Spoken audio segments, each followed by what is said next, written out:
Hey, if you're pregnant over 40, I have just the community for you. It's a private community away from Facebook where women just like you come together to meet and support one another during pregnancy.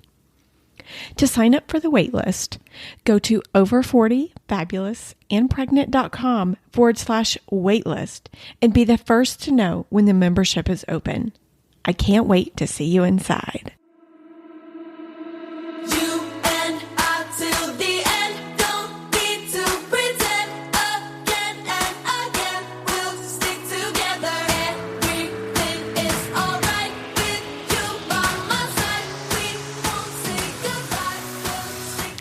Welcome to Over 40 Fabulous and Pregnant. I am your host, Jamie Massey, and you're listening to episode 46. If you are new to the show, welcome. We share pregnancy stories of women over 40. Just as a reminder, these are women's experiences and opinions. Please do not take this as medical advice. The idea of the show is to treat it just like we're having coffee with a girlfriend. Even as a host, I have learned so much from each and every one of the guests. But please do not take this show as medical advice or factual information. Okay, today on the show, we have Amelie all the way from Belgium on to share her pregnancy story at 41. She spent a year trying to conceive, and when it didn't work, she started the IVF process. And she ended up canceling everything. It was too stressful for her and gave her so much anxiety. She said, no, this is not how we're having a baby, and put the idea of having a baby completely out of her mind. It's such a good story. And as a side note, if you follow us on Instagram, Amelie has requested that I not show her son's face. And of course, I am going to do everything I can to honor that. This show is to focus and celebrate the woman. So I really actually focus any of the photos on the partners or the babies anyway. I don't know if you've noticed that. But I feel so lucky. I get to speak with women all over the world. I mean, here I am in my little house in Texas. And this episode will be the 7th show outside of the US. I mean, I did really quick math. I could be wrong about number 7. There could actually be more that I missed. And I think it's so awesome. And this show is 46, of course, as I mentioned. That means we are getting closer to the 1-year anniversary show. Do I make this a special show? And many of you have sent me messages on show recommendations. So I think I've decided that the 1-year anniversary show is going to be filled with just that. Inspiration, advice, and tips of shows in the last year. This is going to air in October. And if you would like to be a part of this episode to share your journey or questions or comments about the podcast, leave a recorded message on SpeakPipe. I'll leave a link in the show notes for this, or you can go to the contact page on over40fabulousandpregnant.com website and scroll down where you'll see the big orange button to record the message. I would love for you to be a part of the show. And I don't have anything for me. My niece's birthday is coming up. She's going to be 3, and I got to do the invitations for that. I love doing invitations and just putting them in Photoshop and just kind of doing my own thing. And so I got to do that. And I was going to surprise my sister by coming for her birthday party. And you know who messed it up? Me. I totally spilled the beans. I don't like secrets. I mean, as you can see, I tell y'all a lot. And here I am. I totally spilled the beans. And my sister knows it wasn't really a secret. I really just wanted to take the stress off of her from cleaning the house and worrying about me, that sort of thing. But I totally spilled the beans. So I'm so excited. I'm going to be going to Florida for a very quick trip for a 3-year-old's birthday party, and I'm looking forward to it. So that's what's going on with me. And with that, let's get into Amelie's pregnancy story at 41. Amelie, thank you so much for coming on the show. Welcome. Thank you. Hi. And she is coming to us all the way from Belgium. Yeah, far away there in Europe. Far away from Texas. And before we get started with your story, will you tell us a little bit about yourself? Yes. So my name is Amelie, and I'm from Belgium in Europe. And I'm a French speaker, so sorry for my English. And I'm mostly known as 40s Folies on Instagram because I'm a little crazy sometimes, but also I can be serious. And besides, I'm also a scientist. I'm working at university, and I'm also a yoga practitioner. Awesome. This is, I think, the main things to know about me. Awesome. Yeah. So today I'm 42, but I was 40 when my son August was born. And we are a family of 5. So I have already one stepdaughter and one wonderful stepson. So my stepson is 9, my stepdaughter is 5. So not a very big difference of age. So that's really nice. We also have 2 big dogs and 2 chickens. So you have the whole picture of our beautiful family. So let's start with your pregnancy and how you got pregnant. Was it planned? That story. Yeah. Okay. So first to know is that it was my first pregnancy. So I had no known miscarriages. This means I believe I maybe had several early miscarriages, but that I did not notice. So maybe they were very at a very early stage. And in the case of August, at first, the pregnancy was planned. But after a year that we had tried, it did not work. And we turned towards medically assisted procreation.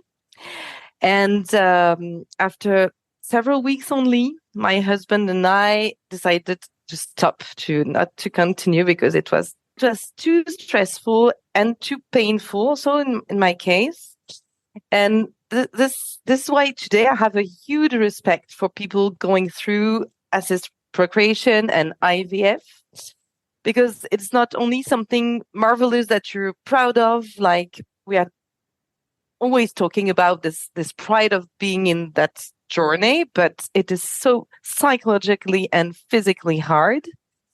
So bravo to everybody, really.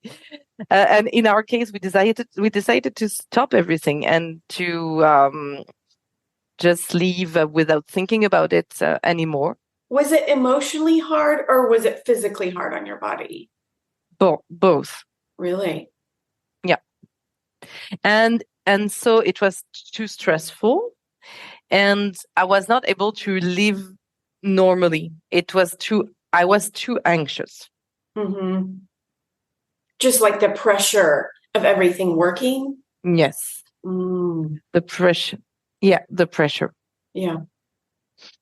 Okay. So you stopped doing IVF and you just... I did not even start it. I did not start it. Okay. It was just going to hospital, doing the test, having my husband to go to the hospital and everything. And it was like we did not want to do it that way. Okay. So maybe we don't have just to do anything. Yeah. We decided to cancel everything, Mm-hmm. Were you like, we're going to do it natural, or were you like, we're going to give up on kids altogether? Give up. Oh, wow. is really surprising in this story is that that same year we had a wonderful summer. We saw a lot of friends. We had a lot of parties. We traveled all around Europe, Denmark to Italy. It was really a wonderful summer. And when we got back from the traveling, I was pregnant. Oh my gosh. The same year, you know. Wow. How far away, like time-wise, was that difference? It was like 4 months afterwards. Oh my gosh. So it was Nothing. yeah, Nothing. almost immediate. Yeah. Why did you take a pregnancy test? Because you were late on your cycle? Yeah. But first of all, I have to say that I think it was chance. I don't think it was the famous let it go. You know, the thing that everybody tell you to let it go and it will work, you know? Uh-huh. I have to say it because it's like, oh, okay, so you canceled everything and you went in holidays and then you came back and you were pregnant. It's because you let it go. But I don't think it is. And because I have some precious friends who explained this to me, and one told me, yeah, you know, this expression, let it go, I don't want to hear about it anymore, ever. Mm-hmm. Because we cannot let it go. It's a plan, it's in our heads, and people always are always trying to tell us to let it go, but it gives us more stress. Yeah. So no, please just let me alone with this let it go. So I have to say that because my story is like, okay, you let it go and it works. But I don't think that. I think it was chance. Mm-hmm. Okay. So because I was so very disconnected from our initial plan of getting pregnant, that I stupidly didn't even notice I didn't have my period. I don't know why. Denial. Yeah. Complete denial. And suddenly one night, but it was after weeks, I realized going to bed, oh my God, but I haven't had my period since ages, you know. And then I went to bed. Normally I slept, and the first thing in the morning was a pregnancy test because I had some pregnancy tests. So I went down and I went to do a pregnancy test. And it is really a funny denial story because I was so much in the denial process that my test was positive.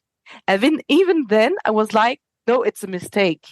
But as you may know, there is no false positive. You know, most of the tests are false negative, but false positive, it's very rare. And so I was in this denial. I did not say a word to my husband, and I went to work. Oh my gosh.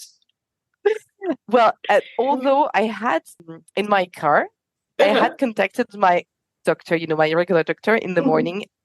And so I had made an appointment at the end of the day, but I worked quite normally, you know, thinking it's nothing. Okay. And so this is a really funny story. So I arrive at her doctor office. And I was saying, okay, I had the test, it was positive, but it's surely nothing. And she began to laugh, but, you know, loudly and saying, what about nothing?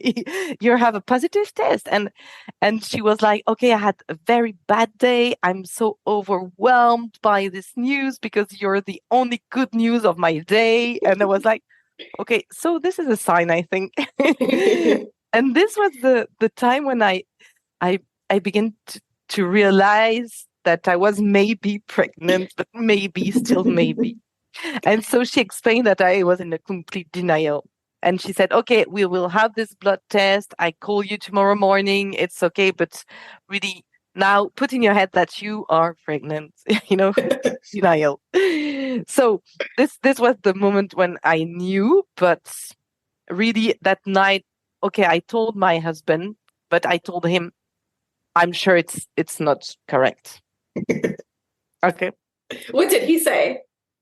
He was like, oh my God, because not having that plan in his head anymore, neither. And then saying, I think this kind of test doesn't have a false positive. So he was like the doctor. So yeah, I was the only one on the NIL. But when I went out that day of the doctor's office, I walked by a big theater like that who had put full size, the Little Prince, Le Petit Prince from Saint-Exupéry. Do you know that? It's a it's a French author, a novella called The Little Prince. No, you don't know that. Oh, yes, that's a child's book, It's a right? little boy with a flower, a rose. Uh-huh. Maybe you know that. So, and I saw that, and then I knew it was a boy. Oh, how So, neat. yeah. You went this from total stupid sign. denial to I'm having a boy. I'm having a boy. I have no baby too. I have a baby and it's a boy. How funny. Yeah. So this is the story of my denial. But I knew the day after that I was pregnant, and I was pretty sure at that moment that everything would go perfectly right. I don't know. It was no, I was not afraid of any miscarriage. Of course, I was careful, but not afraid. That's great. That is the thing with my pregnancy. My little boy, he gave me all the, coolness. He got me rid of all my anxiety, my stress. I was very peaceful when I was pregnant, very peaceful. And I'm still very peaceful when I'm with him today, but not in the rest of my life. Now, why do you think that is? What do you think helped you be so peaceful during your pregnancy? Hormones. Mm. Maybe hormones. I don't know. Because it's still the case today, so I can't really explain that. Maybe him, just him, my little boy. I would love to be calm and peaceful during my pregnancy. And I know it's going to be fearful and anxiety ridden. I would have talked about it before. I would have said, oh my God, I'm going to be full of anxiety, full of, bad visions and things. And I was not at all. Everything was so great, really. So great. I was, even when we had bad news, because we had bad news, but I was quite in a sort of serenity. Do you say that? Serenity? So what was the bad news? So we can talk about it now, but it's linked to my pregnancy, the thing that I was diagnosed with diabetes. Oh, gestational. Yeah, gestational diabetes. Yeah. So I would say the 6 first months were all right. And then I discovered that I had gestational pregnancy diabetes. Okay. Yeah. Because before that, I'm someone who eats very diversified food, organic, local. I have my little garden with a lot of vegetables in it and everything. So I did not have to change a lot. Well, you were already eating healthy anyway. Yeah. But then at 6 months, they were like, oh my God, you have pregnancy diabetes. And this affected me a lot. And I say it was a bad news because I could not eat fruits anymore. And I could not, I'm not a sugar person, so I could not reduce sugar. I'm not eating sweets. I'm not eating chocolate, or very rarely. So in my daily life, what could I do besides stop eating fruits, stop eating bread or things essential as that? And so it was very, very difficult for me. And this was also the first moment when I regretted to go through a hospital, because there I had to see someone who says how to eat thing, the specialist. Oh, a dietitian. A dietitian, thank you. It's the same word than in French. Oh my God, a dietitian. And so I don't know, perhaps it was that person, but mostly it was just the calendar, like don't do that, inject insulin, I was full of guilt at that moment. I was not stressed, I was not anxious, but I was feeling guilty to give too much sugar to my baby, then guilty to give insulin, to my baby, although I knew insulin didn't go into the placenta. So it was stupid, it was not reasonable. Mm-hmm. But I was feeling guilty of not being already a good mother, already at that moment, of course. Those thoughts can guilt. easily creep in. Yeah. Mm-mm. The thing with my diabetes is also that it made me lose a lot of weight. And so psychologically, when you're having a baby, you're at your 6 months and then you're at 7 months and you have lost 5 kilos. So you're in pounds. No, kilos is okay for you? Yeah, that's fine. Okay. And then you lose weight, but you should be gaining. The baby is growing. So there is something in your head that it's sort of dilemma or a dissonance, or you see what I mean? It's strange. And I was not feeling comfortable. Mm-hmm. That was the only thing. But anyway, I kept this calm behavior, but just a little bit guilty with it. Mm-hmm. Yeah, I can see that. Now, did you keep your same doctor throughout the pregnancy that you saw whenever you found out? Yes. Mm-hmm. I kept her. I had chosen my gynecologist. Mm-hmm. Yes. Mm-hmm. With 3 criteria. So I wanted a woman, not a man. So I know that is very individual, an individual choice. But I wanted a woman, and I wanted her to be in the nearby hospital. And I wanted someone who says the truth and not, someone who tries to say things in a very gentle and reassuring manner, like if I were a child, something like that. I'm a scientist and I want a scientific discourse. Yeah. So she was all that. So I kept her. Mm-hmm. And she was not linked to that period of diabetes. Mm-hmm. She was only my doctor for the birth, for the pregnancy. That was an endocrinologist, someone else. So mm-hmm. Did you find out the sex during pregnancy? Yes. Funny story also is that I wanted to know the sex of the baby because I wanted to create a personal link with the baby, and I thought I could not do it without knowing the sex. Don't ask me why. It's like that. It was like if it was more concrete. If I knew boy or girl, it was more concrete and I could create something more intimate.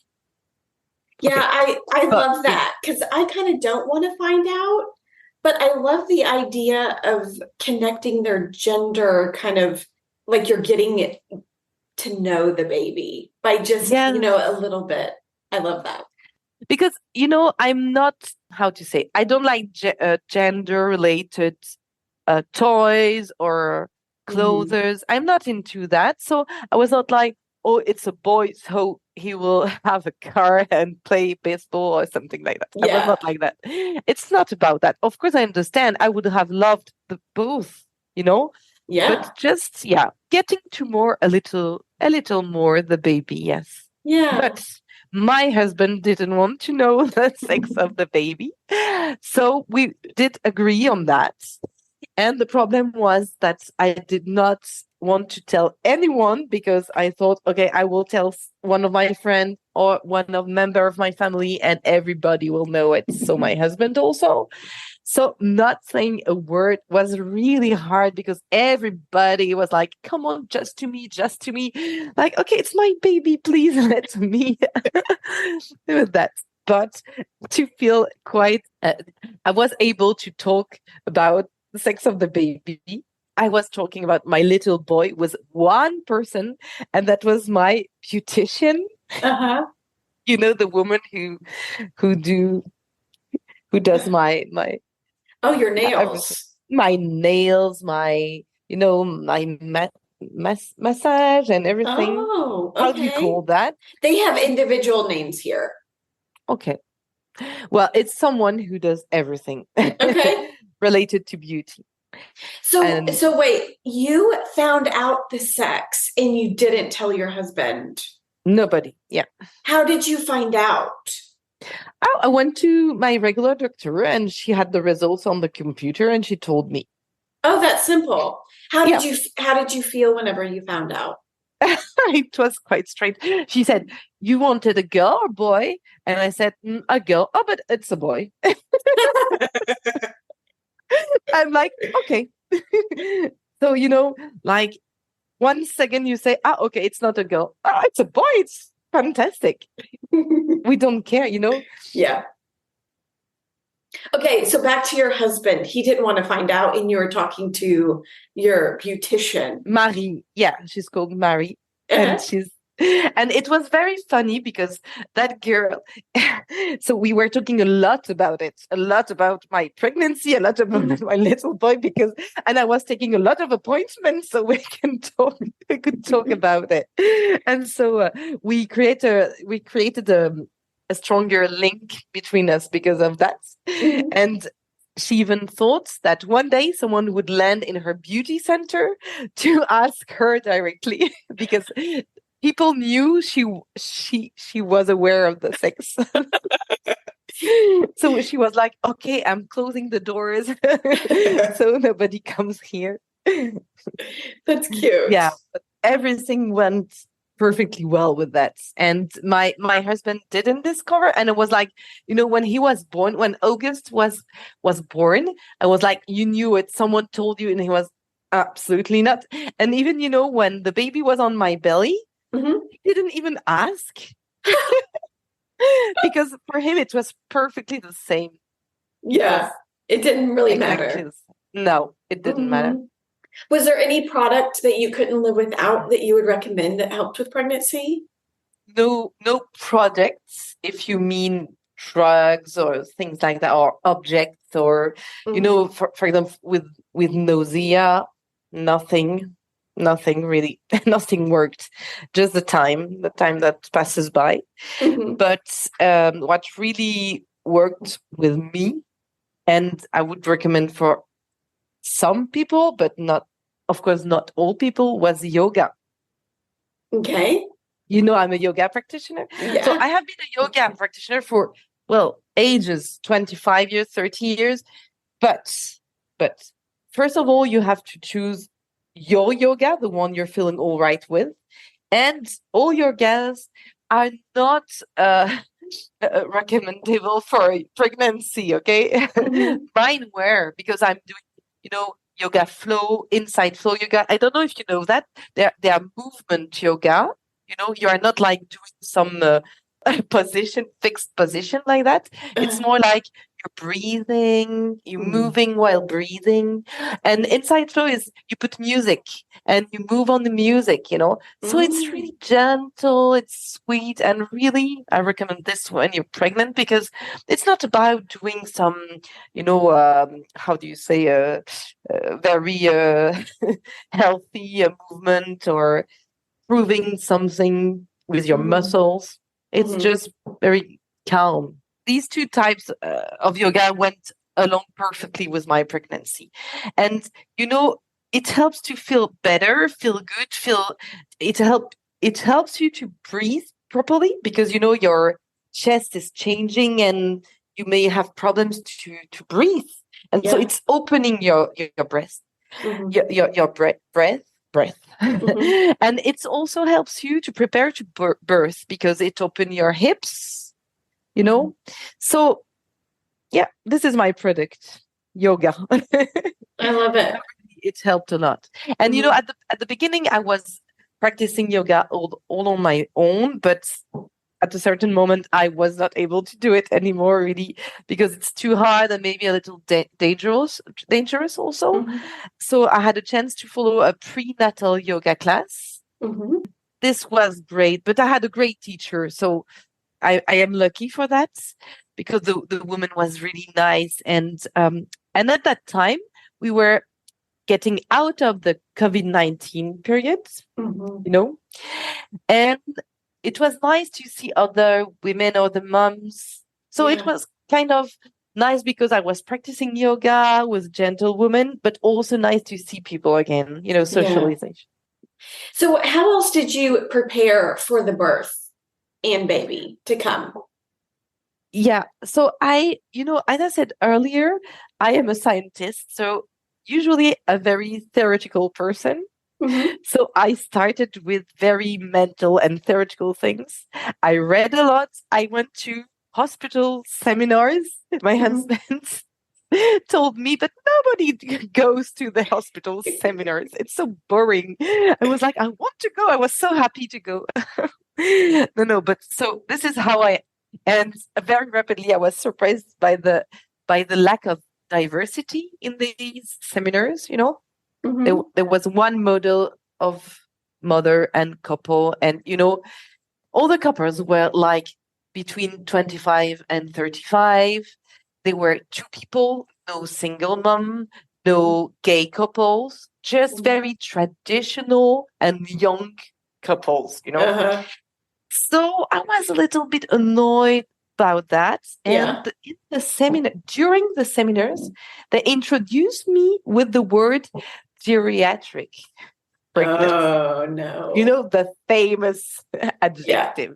Hmm. I didn't even know that we were saying that. And so they explained that in Belgium, it's starting from 35 years old, geriatric pregnancy. I was like, oh my God, so I'm very, very geriatric at 40. And we're like, no, no difference. You are all geriatric after 35. Yuppie. So I was so angry. I was so angry with the word. I think it's not respectful at all. Mhm. I thought, well, this not does not feel fit at all with my reality, my friends, my community on social networks. I can see people do not have children very early today. So why are they doing that? Is it again to convey a certain form of guilt? I don't know. Is Mhm. there risk? Sometimes is there risk, but I was feeling quite well. So I didn't understand why they were using this word. But anyway, I didn't go to the seminars anymore. No, but you know, did you see the TV show? I don't know. I think it's American, so maybe you did. It's called Girls Five Ever. Have you heard about Girls, that? Girls Five Ever? Huh, I haven't heard of Yeah. that. No. Okay. Anyway, in this TV show, there is Mhm. this woman. She's getting pregnant and she's 40. And she arrives in New York and she says, oh my God, I'm so anxious about being pregnant at 40. And the doctor at the hospital, she says, but come on, woman, you're the youngest of our database. So in New York, she was the youngest of all the Wow. pregnant women. No, but of course, it's It, exaggerating. yeah. But she was explaining, and I love this moment in the TV show. She was explaining, yeah, in New York, at 38, if you have your own cat and your own sofa, you can be happy. So having a baby after 40, of course.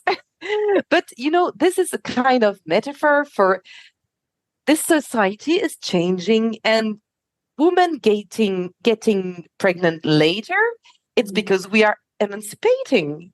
It's not because we are stupid or because we didn't find the right person or we were not mature enough. Mhm. And I think sometimes society gives us this image, but it's not true. We are emancipating. We are taking the time to take care of ourselves. In my case, it was not just I did not find the right person. It was I was not the right person. I was too stressed. I was, come on, let us be a woman, accomplished woman. We already talked about it, but it's important to have a baby to be someone okay with yourself. Just Yeah. yeah. I So love that. yeah. It's not about your circumstance. I was angry. Yeah. I love that it's not about your circumstance. It's really about who you are inside, and you weren't ready to have a baby yet. Yeah. So I stopped going to and reading these theoretical things, and I tried more practical things. So I talked about yoga, but there were others. I have followed haptonomy. You have that haptonomy? I don't think so. Okay, I had preparation in the pool. Oh, nice. Yeah, that was very nice. Very strong, Yeah. I had to move a lot. I was like, oh my God, I'm going to give birth now in the swimming pool. It was not it was not gentle movements. It was quite strong. So it was like exercise in the pool. Yeah.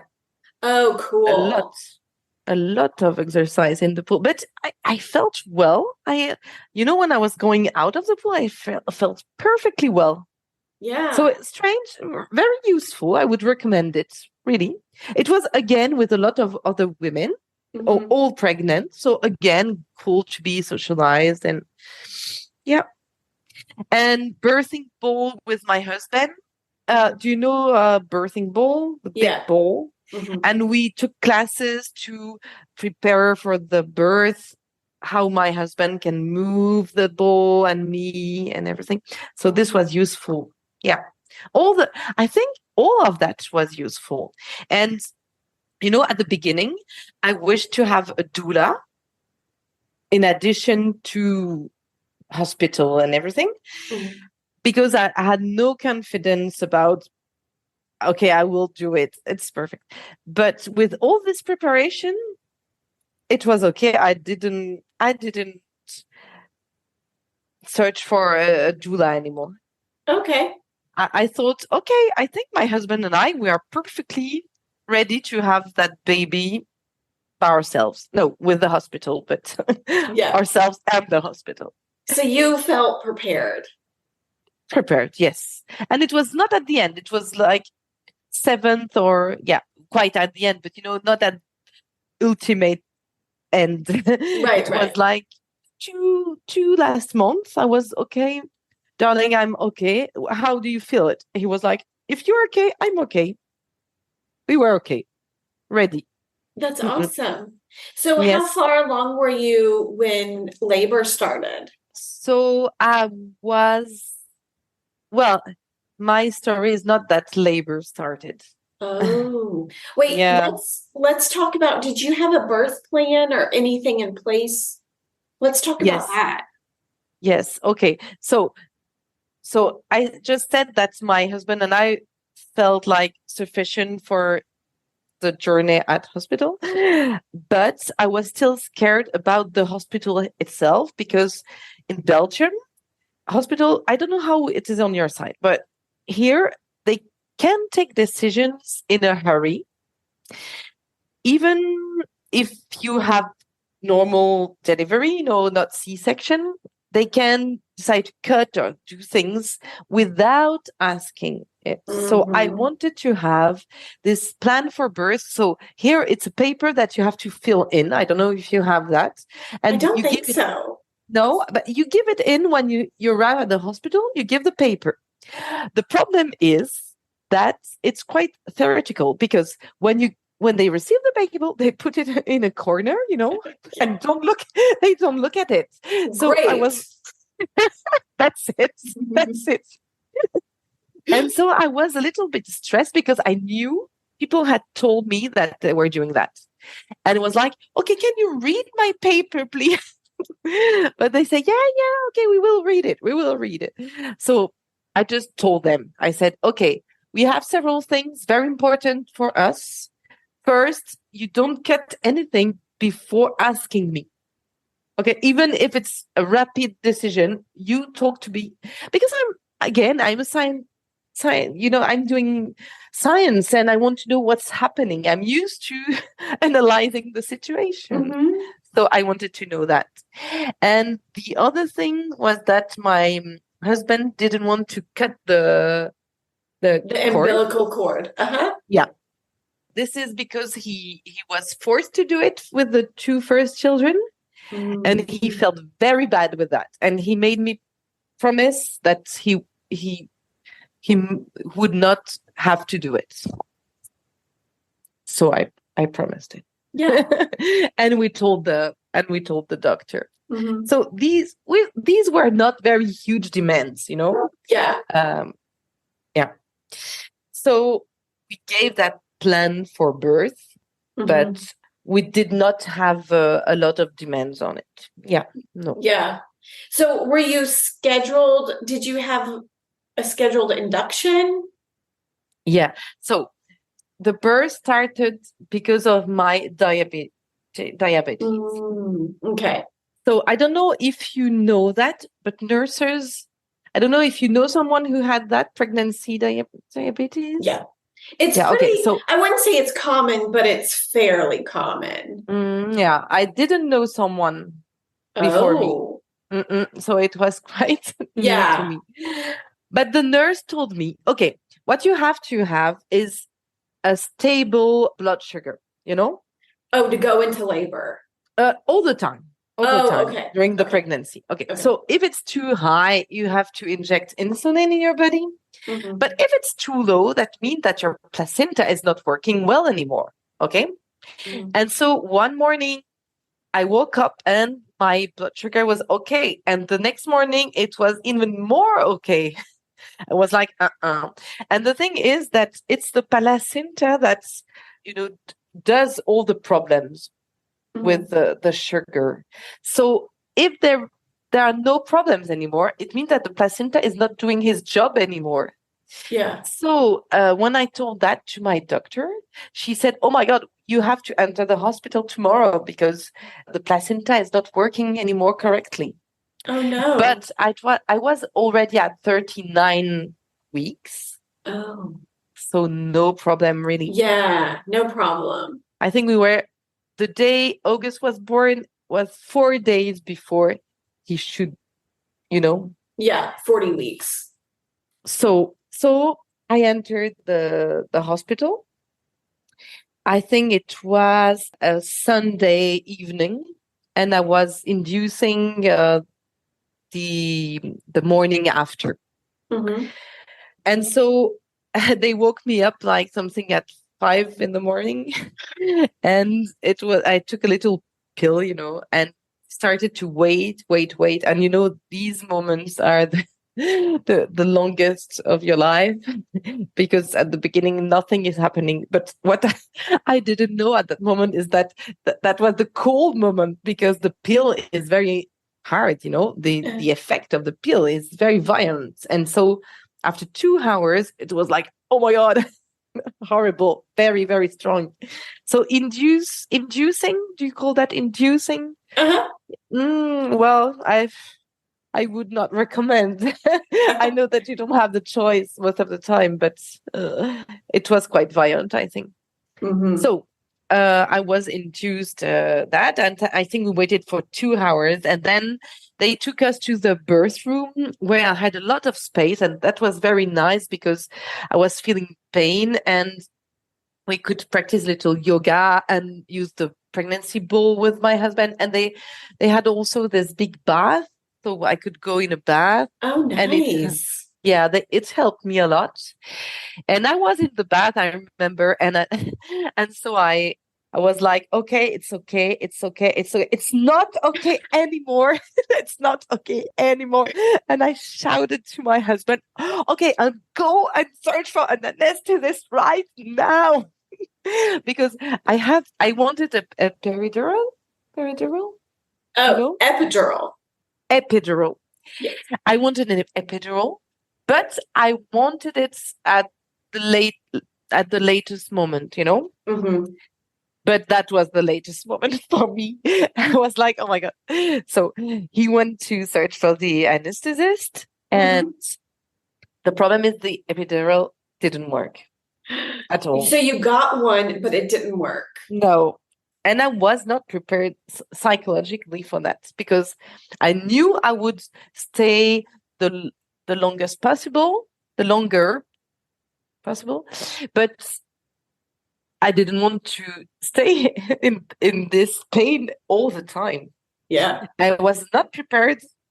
And oh my God, it was so hard. But because I was not prepared, now, I would prepare. Okay, girls, prepare the pain. Yeah. Don't think the epidural will work because sometimes we don't know why. I don't know why it didn't work. I still don't know why. So, so it didn't change anything. So you got out of the bath to get the epidural.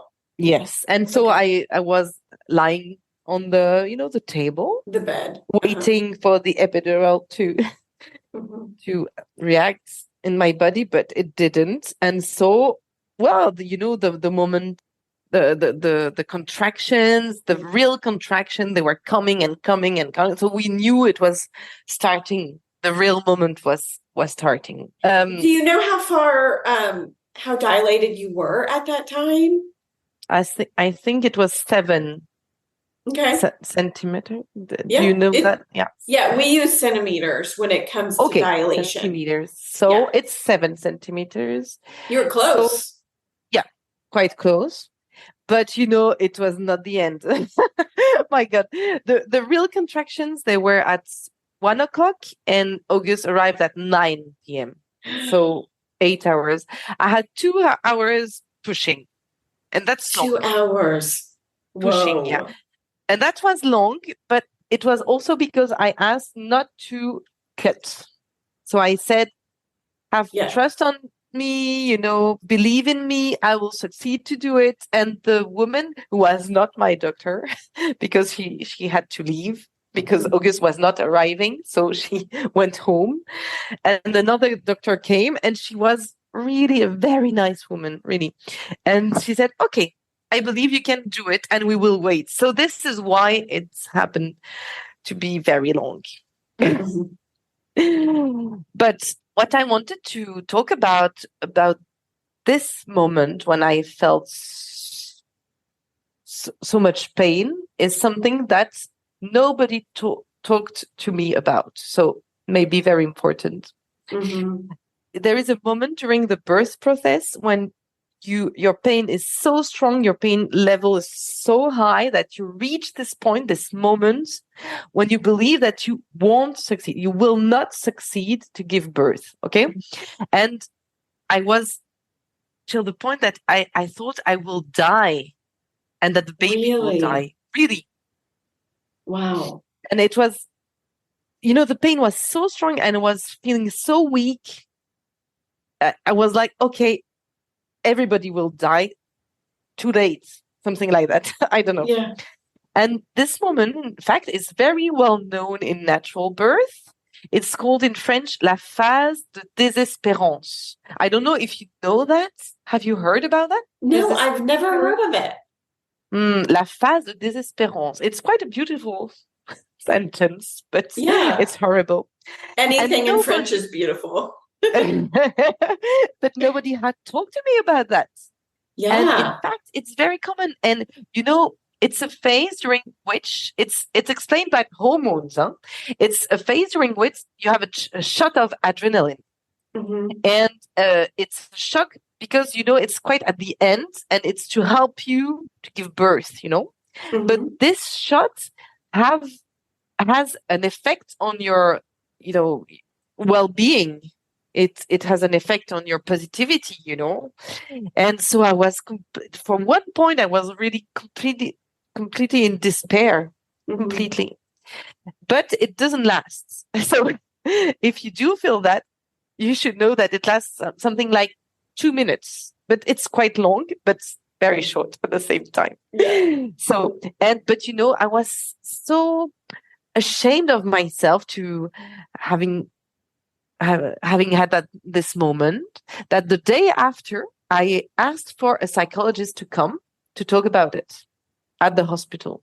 Wow. They said, because the day after they said, is everything all right? Was crying, saying, yeah, no, I thought I was going to die yesterday and everything. And so a psychologist came and she said, oh, but it's totally normal. It's called the phase de désespérance.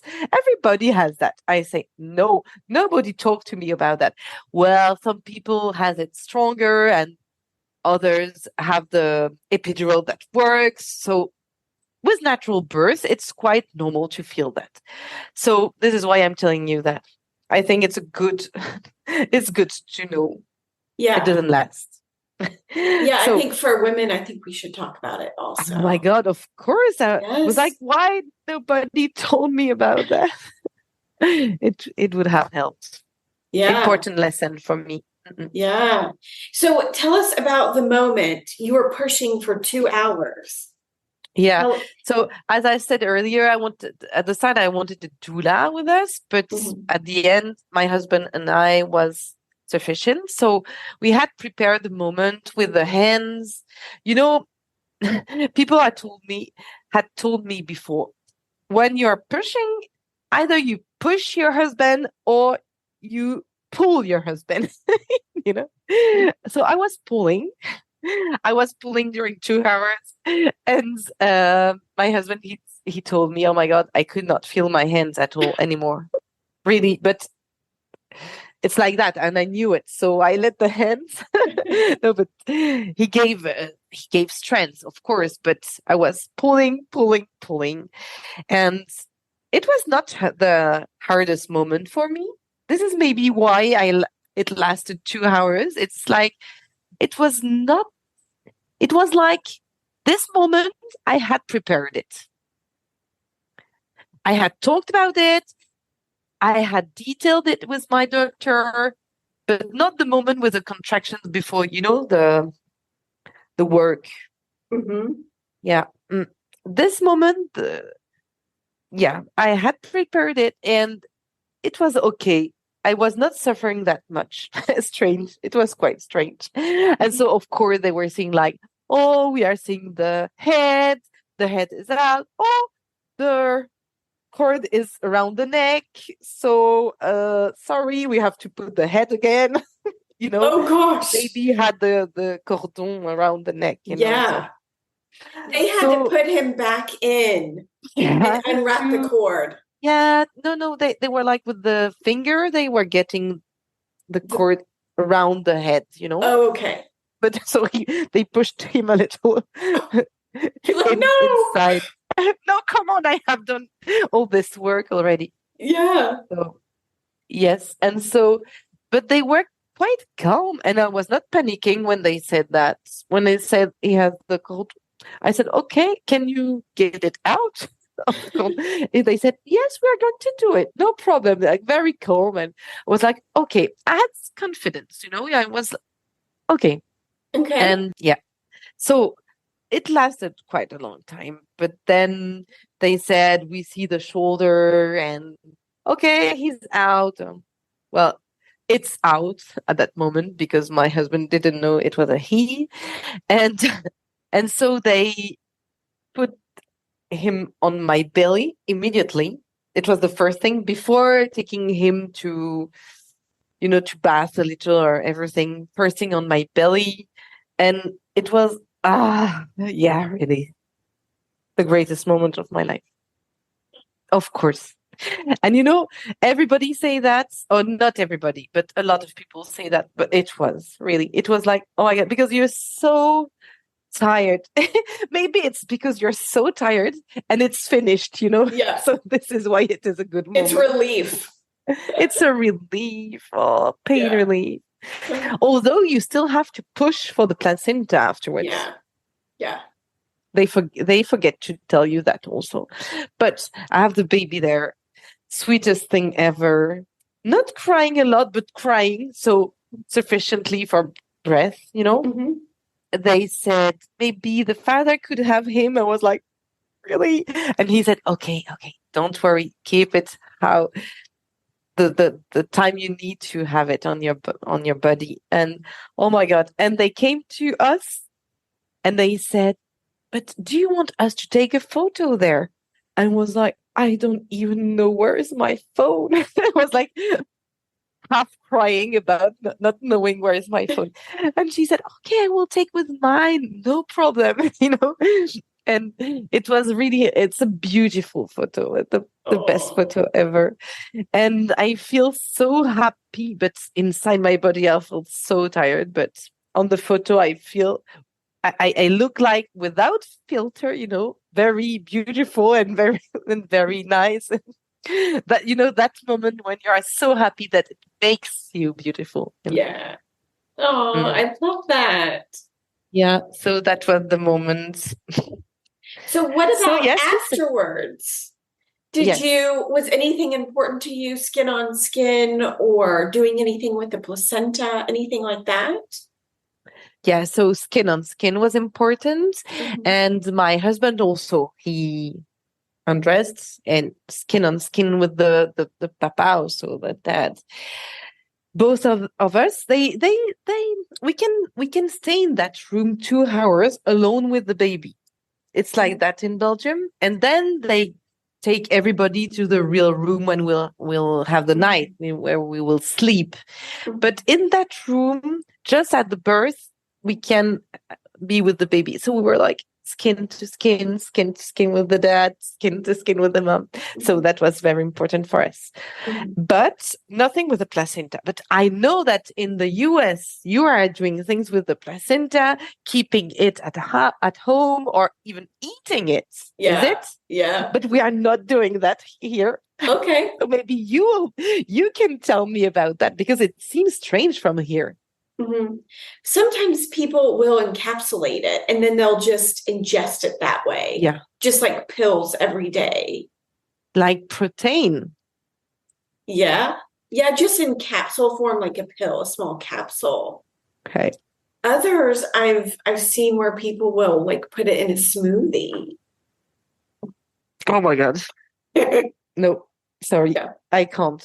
And in my case, placenta was a problem for me. Placenta may, develop the diabetes. Placenta was not working. Placenta was not a Mhm. good thing for me. My placenta was not a good thing for me. Mhm. Right? I saw it as an enemy. I know You're it like, was not. get rid of that. Yeah, get this rid of my body. How was the recovery afterwards? I had a lot of problems of when it's getting complicated in infection in the vagina, Oh. infection, infection. Uh-huh. How do you call that? Infection? You can Okay, but over infection means uh, everywhere is infected. Like, so I had the problem of vagina infection for months. oh my gosh. Yeah, we could not get rid of it, which I tried everything, and it was like my uh, pH, the equilibrium you have in your body was completely crazy, Uh-huh. and could not be normal again. Mm-hmm. And so I think it took 3 months before I could walk properly, just because What did I it had a lot feel of pain. like? Lot What of did the pain. yeah. It was not like, no, how you say when it's tickling? Itchy? No, I don't no, it's know. not. It was not itchy. It Uh, was really pain. So okay. Burning. burning a lot. So that was not the best part. But I had the chance to have my husband with me, and I had the chance to have 4 months with the baby Very before nice. getting back to work. And my husband also had it. Very nice. This is very rare in Belgium. It's not, and it's a shame. We don't have it like in Denmark, for example, in Scandinavian countries. They have a lot of they give a lot of place to the father.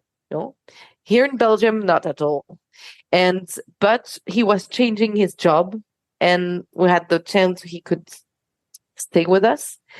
And he did not have that chance with the two other children. And he said he could see the difference because the baby is like, there is no mother keeping like that. The baby is sweet with both of us. Mm-hmm. And I love that. I love that idea. Yeah. Yeah, I that's I beautiful. was not like a mom wanting to keep the baby for myself. I wanted to have the baby. The baby was like the continuity of our love. So Mm. it makes sense. It's our baby and so it's my baby. Yeah. And my baby, he looks so much like his father. My God. So all the time I say it's you. It's a little bit of you, of course. Yeah. And how were you able to feed your baby? I was not able to feed him. Mm. So I tried at hospital 3 days. Mm-hmm. And it was okay, but because at that time the baby doesn't really have to have a lot, Mm-hmm. And what I didn't know, because it was not pumping, it was the baby directly, is that I had uh, one breast not working, Oh. the other working, but not working very well. This I learned that afterward when I was at home, and we have that nurse that comes 1, 2, 3 days, and she weighs the baby and everything, and she was saying, "Oh my God, he has lost like 15% of his weight, so this is maybe a problem." So I started pumping, and I saw that I was not pumping a lot, and it was quite okay for that moment, but the week after it was not enough for him, not at all.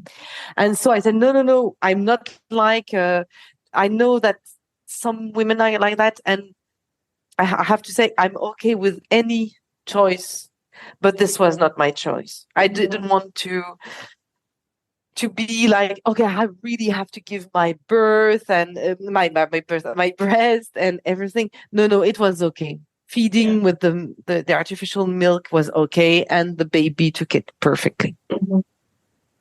That's good. And mentally, how were you? Oh, well, I had this phase of, hormones fall, 3 days after, when you just cry, cry, cry, but it's last an evening and then it's done. Besides from that particular moment and problems with the infection, I was really positive, but it's because also we had the project of staying both of us. So I was never too tired. I was never like over fed up with everything, like we can be when we are alone with the baby. We were 2 people, so when one was tired, he went to sleep and the other one could take it. Yeah. Y'all really acted like a team during this time. It was a team. Yeah. That's great. So it was a great moment. And sometimes my husband tells me, yeah, oh, I regret 4 months with you too. What has been your biggest challenge being pregnant in your 40s? Nothing. Oh my gosh, that's amazing. It's not a problem to be pregnant at 14. I'm feeling perfectly okay, and I don't feel at all as an old mom. No. I love it. Is there anything you recommend that would help prepare someone for pregnancy and birth in their 40s? Keep a little physical activity. Little, not big one. You don't have to go and play tennis and jogging and everything. No, just move, walk, dance, some dancing with your television, doesn't mind. But keep mobility, because you will have to have this mobility, flexibility, because you will have to have the flexibility, So find your little thing that makes you move and be flexible. What advice would you give yourself when you were pregnant if you could go back? Don't listen to the people. Even less than you did. Don't listen to the dietitian. Don't listen to the good friends with their good advices, Oh my God. No, don't listen. Do your own journey with your husband, your family, and no other people. Now, what advice would you have for the woman that's over 40 and trying to get pregnant? Trust you. Trust yourself. So a little bit a resume of what I have said during the interview. You don't have to wait for someone else. You don't have to have a doula. It's you, it's you, it's you, it's you. Mm-hmm. You can do it. You will do it. Mm-hmm. I love it. I know it's too positive, but I don't like to exteriorize the conditions, to be able to do something. Mm-hmm. I want to empower people. Mm-hmm. And it took a long time for me to be empowered all by myself, not depend on a man, a parent, a friend. And I think this processes of empowerment is very important. So yeah, trust yourself, empower yourself. I love it. And where can we find more of you on the internet? 40s, 40s, because I'm a little crazy, I said. No, but so it's 40s, 40s, and I mostly talk about being a mom at 40, being a yoga practitioner and a mom at 40, loving dogs, my ordinary life, but not my work, because it's the place where I don't talk about my work. I want to talk about more interesting things.